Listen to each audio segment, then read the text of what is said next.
बिस्मिल्लाहिर्रहमानिर्रहीम अल्लाहुम्मा सल्ली अला मुहम्मद व आले मोहम्मद। मैं हूं ज़ुल्फ़िकार अली शाह और आप देख रहे हैं मरकज़ डिजिटल टीवी चैनल। सबसे पहले आपसे एक रिक्वेस्ट मैं करता हूं कि आप जो हमारा वीलॉग देखें तो वो यूट्यूब के लिंक के ऊपर क्लिक करके देखें, ताकि उसके अंदर एक व्यू भी अच्छा आता है और कमेंट्स भी जो है ना उसके अंदर हो जाते हैं, और अपनी राय ज़रूर उसमें दीजिएगा। तो बात ये आ जाती है कि जी इस वक्त पाकिस्तान की सियासत के अंदर बानी PTI के जो ट्विटर अकाउंट है उसका एक इंतहाई ख़तरनाक कटा जिसे कहते हैं ना वो खुल चुका है, और इसकी संगीनी कई लिहाज से 9 मई के जो केसेस हैं या 9 मई का जो हादसा है, सानिया है, वाक़या जो भी आप कह लें, उससे भी ज़्यादा है। किस तरीके से इस पर यकीनन बात करूंगा, लेकिन इससे पहले बानी के ट्विटर अकाउंट से ही मुतल्लक मोहतरमा अलीमा खान साहिबा का क्या किरदार है इस पर बात करते हैं। आपको याद होगा कि कुछ अर्सा पहले बानी के PTI के अकाउंट से एक ख़तरनाक किस्म की, जिसे आप मुल्क दुश्मन पोस्ट भी कह सकते हैं, वो हुई थी। तो उसके बाद अलीमा खान साहबा को एक JIT बनी थी जिसमें उनको बुलाया गया था और उनसे कहा गया था कि पूछा गया था कि जी ये जो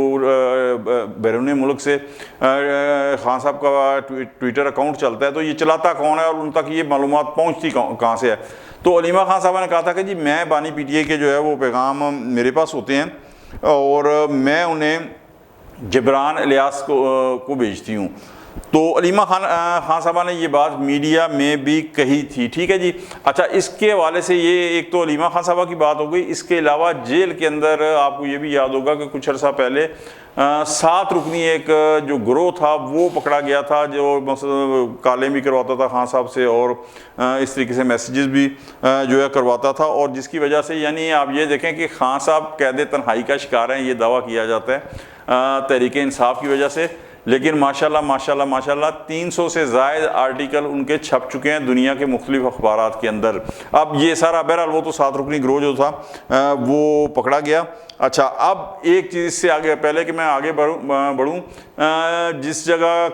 पॉइंट आउट किया है अलीमा खान साहबा ने कि वो बानी के पैगामात उनके पास होते हैं और वो आगे पहुँचाती हैं जबरान इलियास साहब को। तो जबरान इलियास साहब जो हैं उनके मतलब पाकिस्तान के जो मशहूर साफ़ी और एंकर हैं जावेद चौधरी साहब, वो क्या कहते हैं ये ज़रा सुन लें। तो इमरान खान साहब थोड़े से ढीले हुए, तो साथ इन्होंने पहला सवाल दाग दिया कि ये बताएं कि जो आपका अकाउंट है, एक्स अकाउंट है, उसको कौन चला रहा है। तो इसमें उन्होंने कहा जी मैं तो बिल्कुल नहीं बताऊंगा, क्योंकि अगर मैंने बताया तो वो अगवा हो जाएगा, उसको आप लोग गिरफ्तार कर लेंगे, तो मैं अपने जो बंदा है उसको क्यों गिरफ्तार कराऊं, तो ये नहीं हो सकता। तो फिर टीम ने कहा कि क्या ये बात दुरुस्त है कि जबरान इलियास साहब जो अमेरिका के अंदर बैठे हुए हैं वो आपका अकाउंट चला रहे हैं, या फिर मोसाद है, या फिर CIA, फिर कुछ और एजेंसीज हैं जो आपका जो अकाउंट है उसको ड्राइव कर रही हैं, उनके पास है। तो उसके ऊपर वो नाराज हो गए इमरान खान साहब। उसने कहा कि तुम होते कौन हो जो मोसाद का नाम लिया, CIA का नाम लिया, तुम्हें पता है कि मोसाद का एजेंट कौन है और कौन है इस वक्त पाकिस्तान के अंदर बैठा हुआ है? जबरान इलियास। उन्होंने बड़े जोर दे के कहा कि जबरान इलियास तुम लोगों से ज्यादा बड़ा मुहिब वतन है। तो अनइंटेंशनली उन्होंने बता दिया कि जबरान इलियास जो है वही ये सारा धंधा कर रहा है और उसी के पास एक्सेस है मेरे अकाउंट्स का। और उससे पहले भी एजेंसीज का यही ख्याल था कि ये अलीमा खान साहब को बताते हैं, इमरान खान साहब, अलीमा खान साहिबा जो हैं वो राब्ते में है जबरान इलियास के, वो जबरान इलियास को बता देते हैं कि ये इमरान खान साहब ने कहा है, और जबरान इलियास साहब फिर उसको वेट करके उसको थोड़ा सा और तेज करके उसके अंदर को मसाला डाल के वो फौरी तौर पर उनकी ट्वीट बना के वो चला देते हैं। अब आप ही ने एक इंटरव्यू किया था यहाँ पे फरहान विरक साहब का, जो पहले जबरान इलियास साहब के साथ काम कर चुके हैं। उन्होंने यहाँ पे इंकशाफ किया था कि जो जबरान इलियास है ये CIA के एजेंट है, बल्कि उन्होंने ये भी बताया कि आप इनका प्रोफाइल, इनका जो CV है आप CIA की वेबसाइट पे भी जाके देख सकते हैं। अमेरिकन इंटेलिजेंस एजेंसीज जो है ना, उनकी वो कहते हैं इनकी CV वहां पे मौजूद है, जो बंदा वह काम कर चुका हो या कर रहा हो तो उसकी CV का डाटा वहां मौजूद होता है, जबरान इलियास का वहां पे मौजूद है। ठीक है, तो आज हमारी टीम ने इसके बारे में थोड़ी सर्च भी की तो पता चला कि US SSS है, SSS है, और ये बेसिकली US सीक्रेट सर्विस है और उसके ये मेंबर हैं, और ये इनका जो CV है उसके ऊपर पड़ा हुआ है और वहां पे ये बताया जा रहा है कि ये हमारे मेंबर है। तो ये अजीब सी बात है कि आप एक दूसरे मुल्क के कि सीक्रेट एजेंसी के मेंबर भी हैं और वो डिक्लेयर भी आपको कर रहे हैं। जी, तो आपने देखा कि जावेद चौधरी साहब क्या कह रहे हैं, और अगर वाकई वो जो कह रहे हैं वो उनमें सब कुछ सच है, और मेरे ख्याल में सच होगा, क्योंकि उन जितने वो बड़े साहबी हैं उनकी क्रेडिबिलिटी है, तो वो इतना बड़ा झूठ तो नहीं बोल सकते, मैं वो भी मकसद सोशल मीडिया के ऊपर। तो अगर वो सच है तो फिर तहरीक इंसाफ और बानी नहीं बल्कि उनकी हुब्बुल वतनी के ऊपर भी जो है ना बहुत बड़े बड़े क्वेश्चन मार्क जो है ना वो खड़े हो जाएंगे। इसलिए कि एक बंदा अगर अमेरिका या कोई और मुल्क है उसकी इंटेलिजेंस एजेंसियों के पेरोल के ऊपर है और वो खान साहब का ट्विटर अकाउंट चला रहा है तो फिर जाहिर है कि क्वेश्चन मार्क जो हैं वो तो खड़े होंगे। लेकिन बहरहाल ये मकसद आप इसमें सोचें। 16 सितंबर रोज़ मंगल को जो है FIA की साइबर क्राइम इन्वेस्टिगेशन एजेंसी जो है उसकी 3 रुकनी कमेटी जो है उसने की टीम अडियाला जेल पहुंची और उसकी जो सरबराही है वो एयाज खान साहब कर रहे थे। अच्छा, एयाज खान साहब के मतलब मैं आपको ये बता दूं ये वही हैं जिन्होंने तोशा खाना के केस की भी की थी इन्वेस्टिगेशन खान साहब से और साइफर जो था उसकी भी इन्वेस्टिगेशन की थी। तो खान साहब को एयाज खान साहब के साथ जाहिर है कि एक चपकलिश होगी उनसे और वो उनको मकसद को अच्छी नज़रों से नहीं देखते। तो अब यहाँ भी जब वो पहुँचे तो खान साहब ने पहले तो ये कहा कि भाईजान मैं तो नहीं दसना, जो मर्जी कर, मैं आपको किसी सवाल का जवाब नहीं देता। लेकिन जब इन्वेस्टिगेशन टीम के तेवर थोड़े से उन्होंने देखा ना जो कि बड़े सख्त थे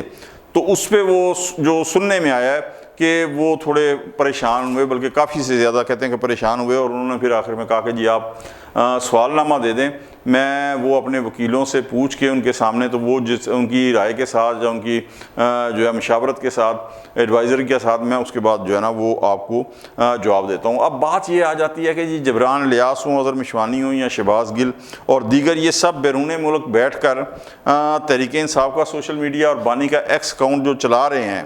तो लेकिन जहाँ तक बानी के ज़ाती अकाउंट और उनके बयानात को ट्वीट करने की बात है तो इसके लिए ज़ाहिर है कि एक ऐसे बंदे की ज़रूरत तो है ना कि जो बानी से जेल में मुलाकात खान साहब से करे और उसके बाद वो उनका पैगाम हो और वो उस पैगाम को बड़े एहसन तरीके से जो है वो बैरून मुल्क जो उनका एक्स अकाउंट चला रहे हैं वहाँ तक पहुँचाए। और जिस तरह मैंने आपसे कहा